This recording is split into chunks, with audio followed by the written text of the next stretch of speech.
As the morning broke, the Roman legions, like a tempest of iron and sinew, unfurled their might upon the ancient land. The air crackled with the fervour of impending conflict, and the hills themselves seemed to shiver in anticipation. Amidst the verdant tapestry, where the breath of spring stirred the very earth, King Pyrrhus of Epirus, a colossus in his own might, ascended a hillside, accompanied by a stalwart companion, a kindred spirit bound by the oath of blood and honour. As the duo crested the summit, the panoramic tableau of the Roman juggernaut sprawled before them, an intricate mosaic of disciplined legions and the glint of their lethal steel. Pyrrhus, the seasoned monarch, with the eyes of a strategist and the heart of a warrior, beheld the spectacle with a mixture of awe and realization. In a moment of incredulous exclamation, Pyrrhus declared, as if thunder itself lent resonance to his words, "These are no barbarians." The gravity of the impending clash hung in the air, a prelude to the symphony of war that awaited. Undeterred, Pyrrhus descended into the crucible of destiny, for in his veins flowed the legacy of heroes, and the spirit of Epirus burned within him like an unquenchable flame. The ensuing battle at Heraclea unfolded as a saga of titanic proportions. Pyrrhus, with the audacity of a lion stalking its prey, orchestrated a dance of death and glory upon the battlefield. The Roman soldiers, unaccustomed to the colossal spectres of war elephants, quivered in fear as the pachyderms thundered forward, embodying the wrath of a pantheon reborn. Victory, however, exacted a toll that echoed through the annals of time. Pyrrhus, amidst the spoils of triumph, beheld the cost of his conquest, a toll measured not only in the blood of his foes, but in the precious essence of his own warriors. As night cast its obsidian cloak over the field, Pyrrhus, the victorious sovereign, traversed the hallowed ground where fallen Romans lay as silent sentinels of a bygone era. In a poignant soliloquy that resonated through the ages, Pyrrhus, gazing upon the fallen, proclaimed, "Had I been king of these people, I should have conquered the world." Little did he fathom that this moment would be the moment Epirus made its mark on the map. But what was the history leading up to this moment? This, my friends, is the history of ancient Epirus.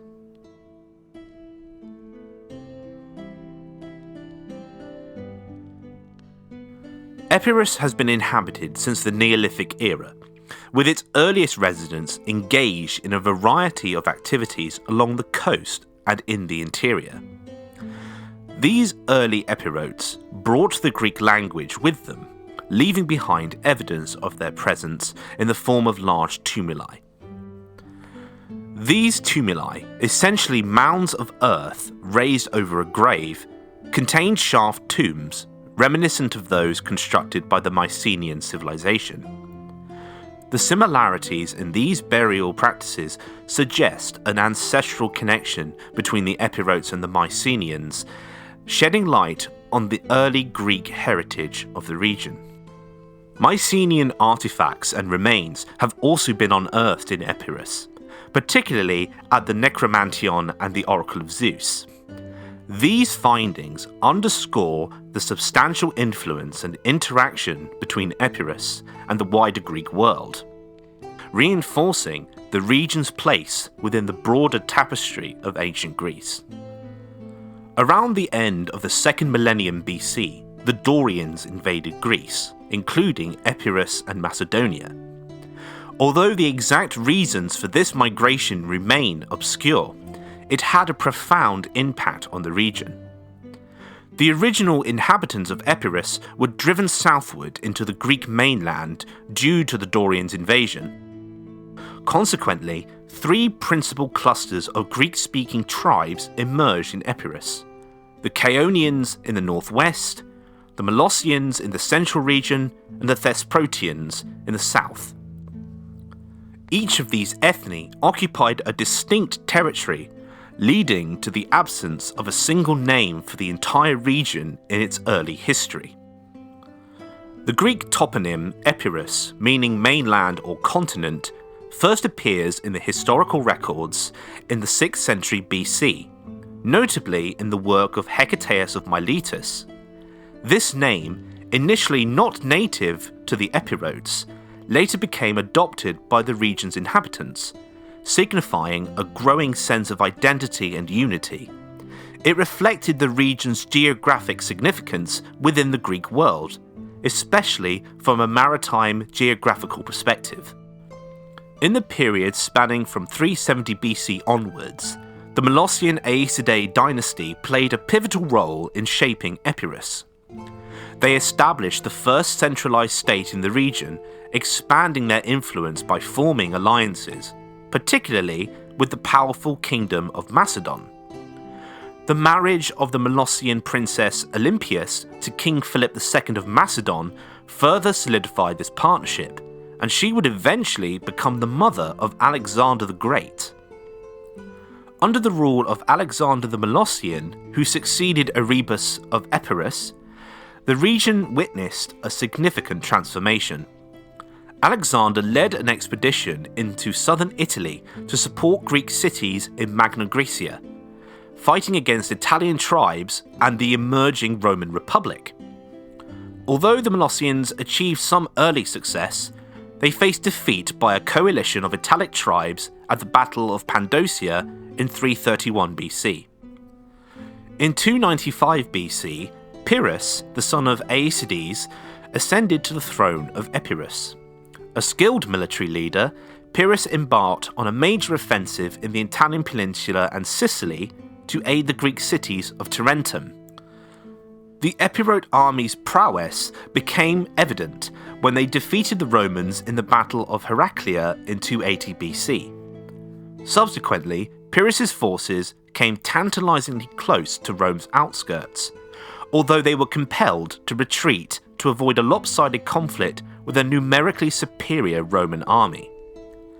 In 279 BC, Pyrrhus launched an invasion of Apulia, where the Epirote and Roman forces clashed at the Battle of Asculum.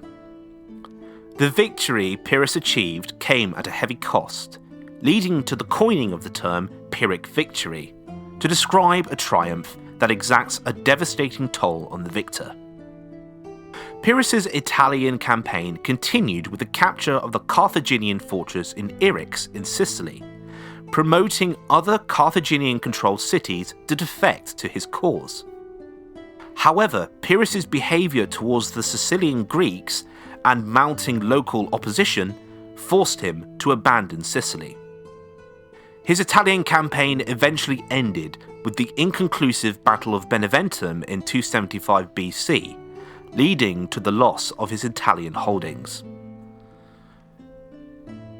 By 233 BC, the last surviving member of the Aeacidae royal house, Deidamia, was murdered. This event marked the end of the Aeacidae dynasty and the establishment of a federal republic in Epirus. The new Epirote capital was set up at Pyrrhus, a city at the heart of Chaonia. Western Acarnania asserted its independence, and the Aetolians seized Ambracia, Amphilochia, and the remaining northern lands around the Ambracian Gulf. thereby diminishing Epirus' territory. Epirus remained a formidable power united under the Epirote League as a federal state with its own parliament or Synedrion. However, the growing threat of the expansionist Roman Republic cast a shadow over the region. During the Third Macedonian War from 171 to 168 BC, the League split, with the Molossians siding with the Macedonians and the Chaonians and the Thesprotians aligning with Rome. The outcome was disastrous for Epirus, as Molossia fell to Rome in 167 BC and 150,000 of its inhabitants were enslaved. Epirus stands as a testament to the early roots of Greek civilization, as evidenced by its Neolithic origins, Mycenaean connections, and the unique cultural tapestry woven by its inhabitants. The region's history, marked by tribal divisions, the emergence of centralized power under the Molossian dynasty, and encounters with the Roman Republic, paints a complex and captivating picture of this northwestern Greek territory. Epirus' rich history, cultural diversity, and enduring connections to Greek civilization make it a fascinating subject to study for those seeking to understand the complexities of ancient Greece and its varied regions. Thank you for watching and listening to our videos. Be sure to like, comment and subscribe if you've enjoyed, or if you really like the channel, consider supporting us on Patreon. There, for as little as $1 a month, you'll gain access to an ever-expanding variety of exclusive Ancient History Guide content not found anywhere else online. All donations go directly back into the channel, helping us on our campaign to conquer YouTube. All sources are listed and linked in the description below. I've been the Ancient History Guy, and as always, I'll be seeing you later.